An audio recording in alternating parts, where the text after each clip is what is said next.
This morning's guest is talking about ethics and values, and she'll make time for coffee and tea. What's it all about? You'll find out coming up next on Carolina People.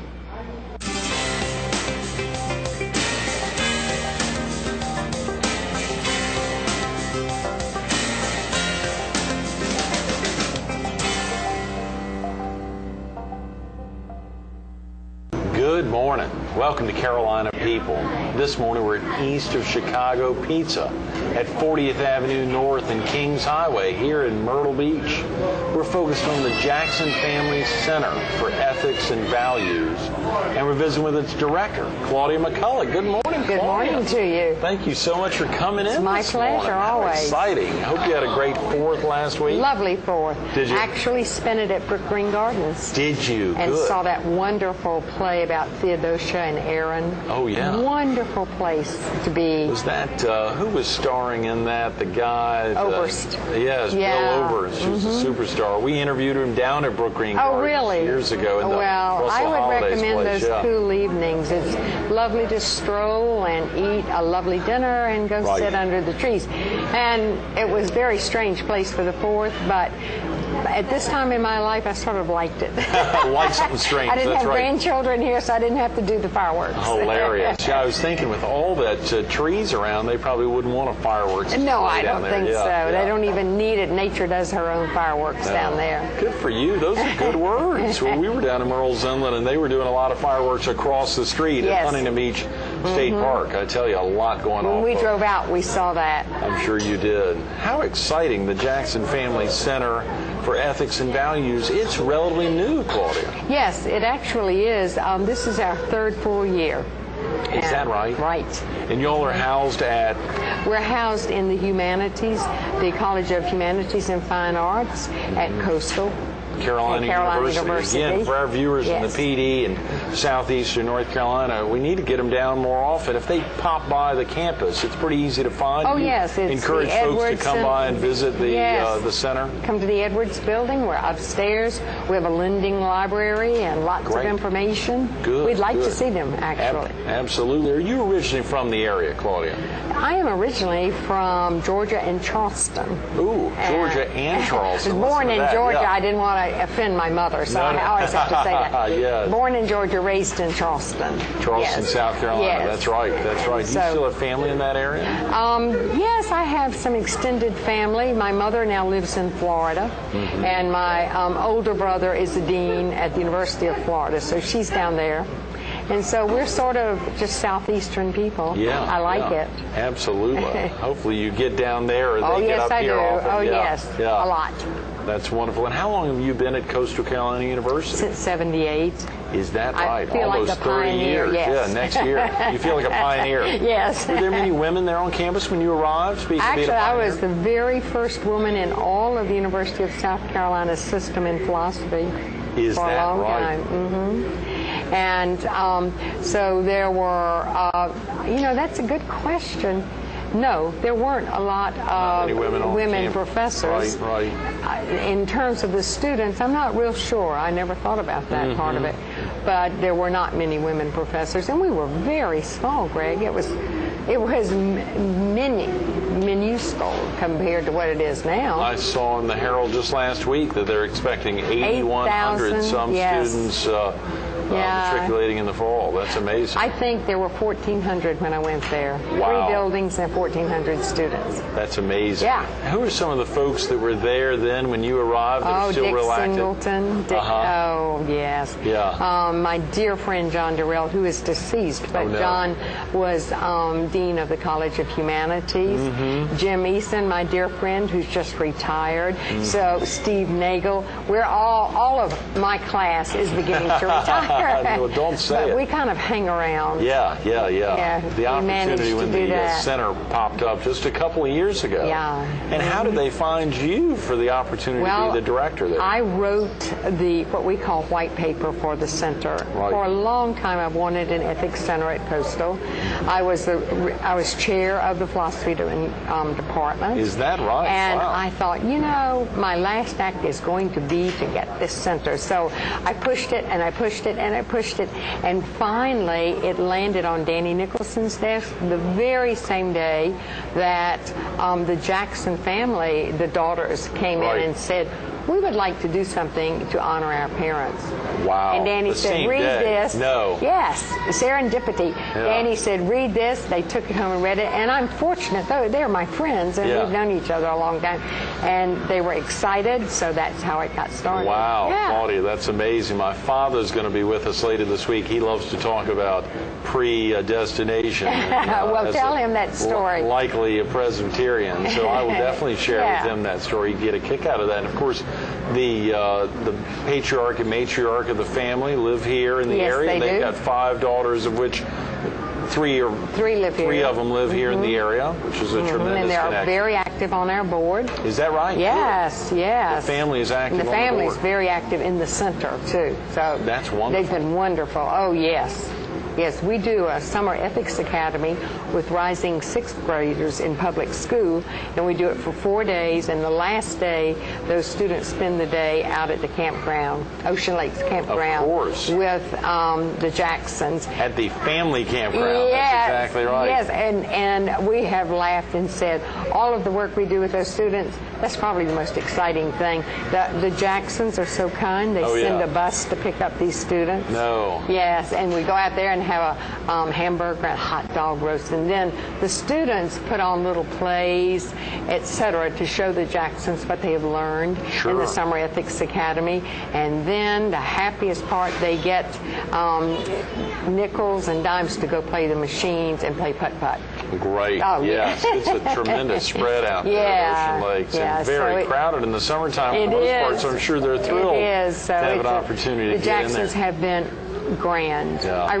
We could not do this without their endowment. Yeah, very definitely. It's so special to find families that want to wrap around, whether it's their alma mater, in this instance, whether they had a connection as students or not. Yeah. So finding folks who find a real interest in the university or in a college oftentimes. We were recently at Horry Georgetown Tech. They had a meeting in one of their conference rooms, and an $800,000 bequest came in from a couple who had no tie whatsoever to the college, but someone had mentioned about the great things they were doing. Wonderful. An older couple that had retired to the area have since passed away, but found a real need to support. Right. What a lovely gift. Absolutely. Those gifts are incredible. It makes a real difference as you push it. And of course, when you said they're active with the board, what are some of the things that the board does on a regular basis to... Well, the board meets 4 times a year. Okay. And I report to the board. Yes. And they go over what I've done. This will go to the board, today's appearance. Oh, great. Good. And we go over that. We evaluate it. And they make recommendations.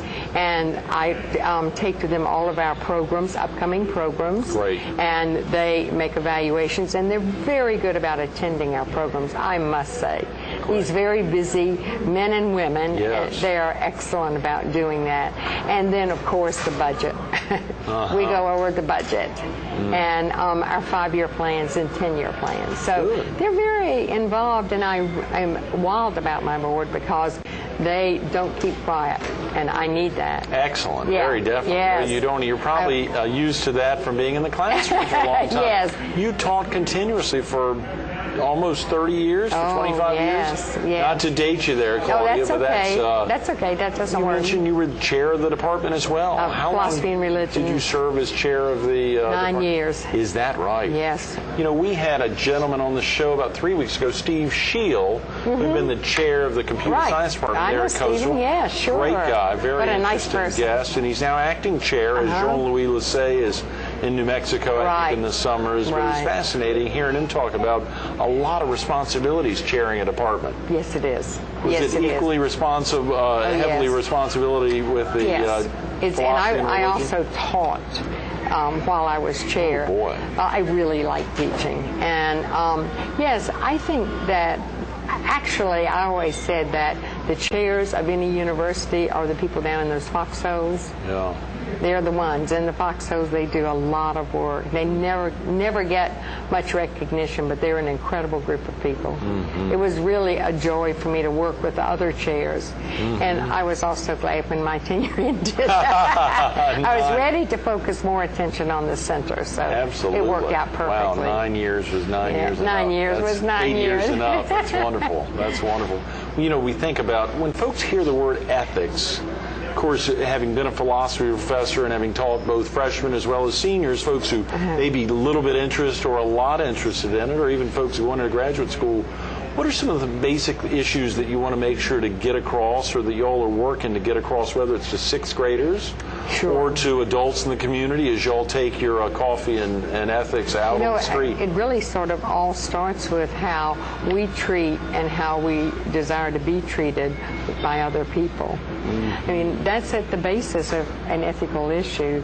Do I want you to lie to me? No, I do not. So, deontologically speaking, I'm sorry. Yeah, that's the theory, an ethical theory. I should not lie to you. So we said that's a very interesting issue. Just the way we treat people and are treated in our society. And so, when we bring in these Summer Ethics Academy students, we do. Dr. Renee Smith and Dr. Julina Oxley run that for me. They do the teaching. They're on our philosophy faculty, and they really do some pretty heavy ethical theory, and then they set up their own scenarios. These students, how would they act in that situation, and why? So I used to tell my students, your ethics are really none of my business. My ethics are really none of yours. What is my business is that you understand the ethical decisions you make and the ramifications of those decisions. And I think that's it. Do unto others. I mean, that sounds... well, that's a very deontological approach to ethics, yes. That's very interesting, yes. And what is the deontological? Is there an opposite of deontological? Teleological. Teleological. That means you didn't think you'd wake up at 7 a.m. hearing deontological. Deontological means telos that the rightness or wrongness of the act is in the act itself. Right.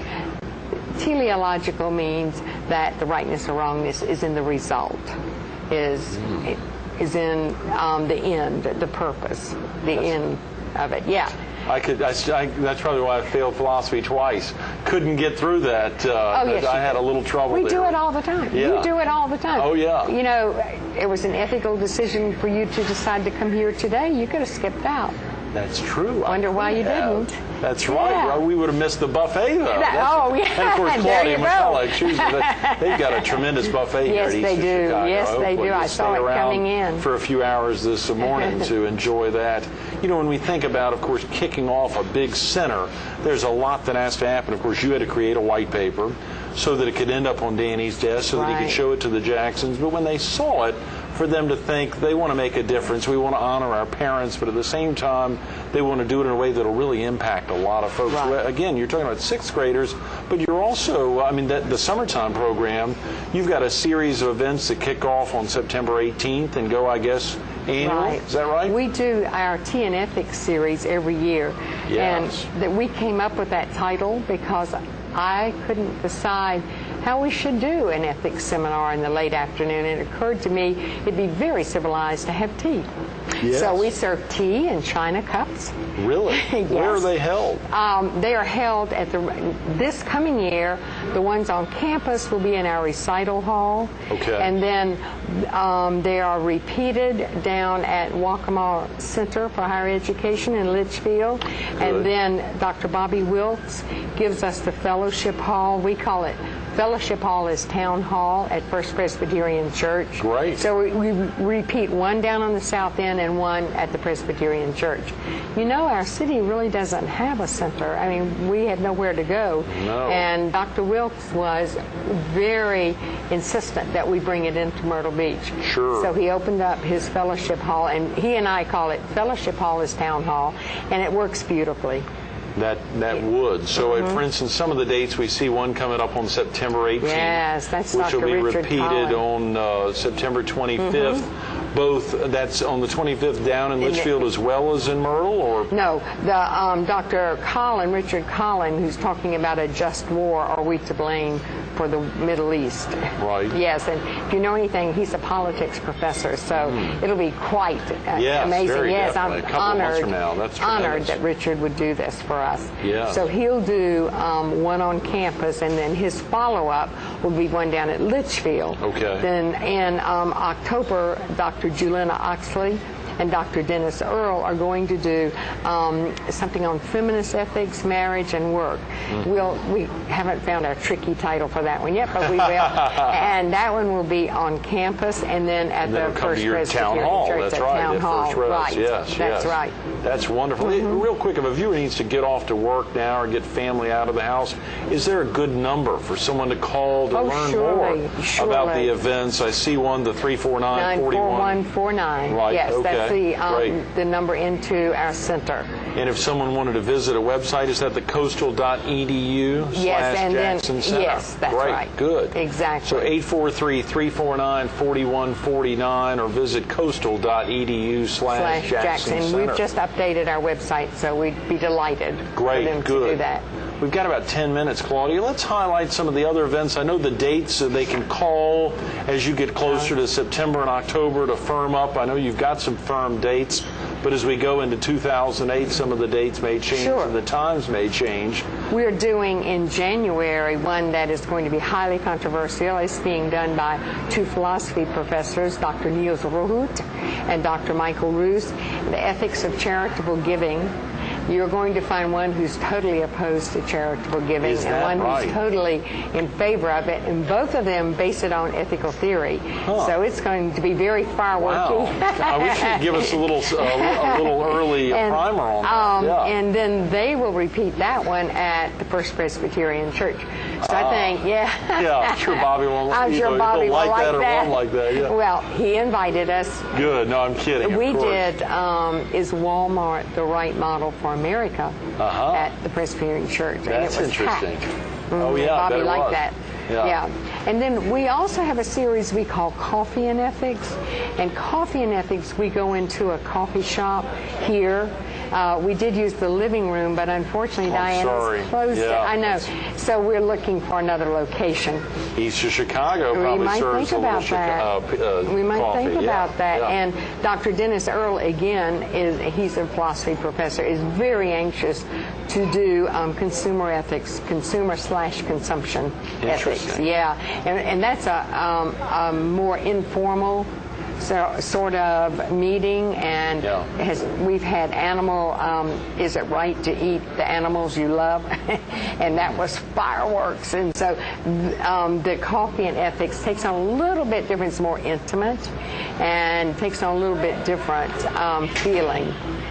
That is tremendous, Claudia. Well, I hope you'll let the Herald, I'm sure all area newspapers and TV stations would love to help promote those issues. I think a lot of people would be interested in both the ethical aspects of the benefits of charitable giving, but also the issues that someone would take on with providing resources charitably. And I need to say that all of these are free and open to the public. Oh, great. I was about to ask the cost. Free? Yeah. The tea is free? Do you store anything with the tea? Whatever cookies are on sale. Oh, good. Some cookies at Walmart. No, I won't say, well, that's right. Yeah, and then our culminating event for the academic year, we bring in a visiting ethicist. We've had incredible visiting ethicists, and this year I am excited and delighted that we're bringing in Dr. Robert Audi, who is probably the foremost philosopher in America right now. Is that right? And has taken in his retirement a chair in business ethics at Notre Dame. Yes, just one of the nicest people. I am fortunate to also say that he's a friend of mine, and I'm very honored to be able to say that.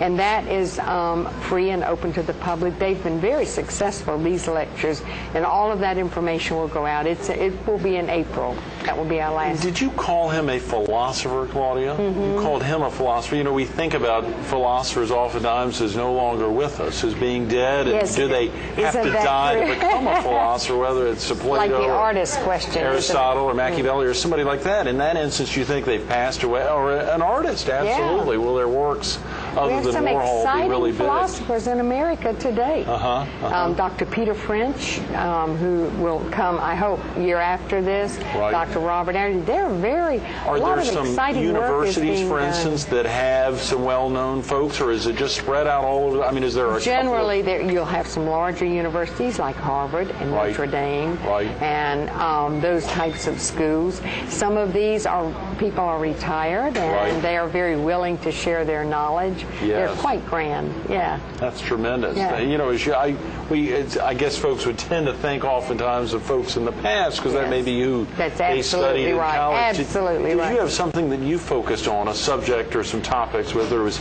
teleology or deontology? I've always been interested in ethics, why we do good in society. Right. And so I think through most of my studies, I worked through that, even on the undergraduate level.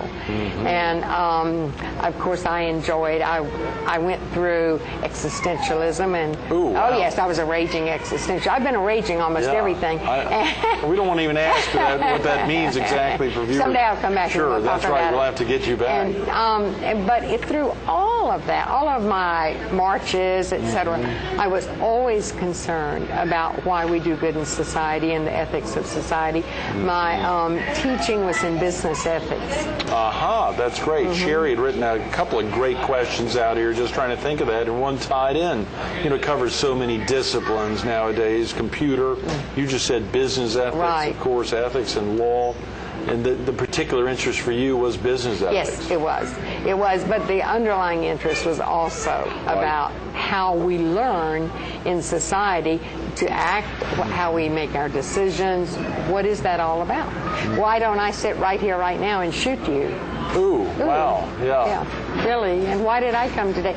I think watching us and studying us, it's very interesting to watch these sort of underlying values go from generation to generation, but sometimes they're manifested in different ways. So you hear people say, and I've probably said it myself, things are so different now. Well, they're probably not. Yeah. We're probably still operating off a basic set of principles, but we manifest them differently. That's interesting. We were at a Boy Scout event recently, about 10 days ago. Heard the recipient of this Distinguished Citizen Award saying that he and his family would leave town and wouldn't lock the doors. And we hear that all the time, and there's that mindset that things have just changed dramatically. Have they changed? I wonder if they ever really did lock their doors when they leave for a week. I never saw my parents lock a door in Charleston. When you would leave for extended periods of time, never locked? I don't know. I just never remember a lock. Yeah. I never remember anything being locked up. I never remember being frightened. Have things changed? There are more of us, Greg, a lot more of us. There are fewer supplies, there are fewer resources, and so that balance causes different manifestations, I think. If you read Forbes magazine, you know that the area between the haves and the have-nots has gotten larger and larger, and and so when these people are very poor and they see the very wealthy, that's a hard thing to understand. So all of this, I think, is part of our growth, and we just need to learn, or we need to decide how we're going to handle it. And it's a hard decision. That could be a real issue. Some of those topics you were talking about, I wonder if there's some ethical issues in parenting. You know, when you really think about ethical issues for parents. And how they... And you're a parent, and you know that. I am, of a young daughter, and I try to think about issues, you know, ethical issues, stuff that I should or shouldn't do. Oftentimes catching myself as I speak something and then hear it quickly repeated out of my daughter's mouth and think, golly, I got to be careful. That? I couldn't have said that, Those are some real issues. Sure, that's a good topic. I'll take it back and see if we can find somebody to do a T in ethics on it. That could be very interesting. We take all recommendations. There are always departments and other places that would think about family values. I'm sure you're probably out at Coastal. There are places that you could turn to for family values, and it may not be the Jackson Family Center there, but at the same time, I'm sure there's some overlying aspects absolutely. there. But that's good, and I'll take it back, and we will push it around and see if we can do a T in ethics in your honor. Listen up. Did you ever share with family issues you were doing in the classroom, Claudia? Did you ever get into that with your mother, or did you talk to your own family about what was going on in the classroom? I am very fortunate that I am the middle child, and my younger brother and my older brother are both academics. So yes, we talked a lot about it. It's pretty exciting dinner time conversation. Oh yes, most definitely. That's fantastic. So yeah, I was very fortunate that way. My parents were lovely about encouraging us to develop our interest, and they were very supportive. So yes, we had great. And my parents were very intelligent people. That's wonderful. I'm sorry we've run out of time. Claudia, thanks so much for being with us this morning. Yes, I thoroughly enjoyed it. Absolutely. And hope to see you again. I sure hope so. Come out to Coastal. Yes, we'll do that. Stay tuned to more Carolina People with Claudia McCollough coming up next. I love this quote from Dr. Ron Engel. This center, in its purpose and its scope, is unique to our region. What a treat to think about a big geographical area in a little place in Conway, South Carolina that's reaching out to so many outside of the area, bringing in amazing speakers from all over the country and also local speakers, local professors that are reaching out not only there in Conway but down at Litchfield and at the town forum there at First Presbyterian Church. What a great opportunity. You can learn more not only from the tea and ethics but also coffee and ethics through the Jackson Family Center for Ethics and Values. Take the time to learn more. Give them a call at 843-349-4149, or you can go online to www.coastal.edu/Jackson Center, whether it's the ethics of charitable giving or many of the other tremendous topics that Claudia just spoke about. Take the time to learn more. Check out their website, coastal.edu/Jackson Center.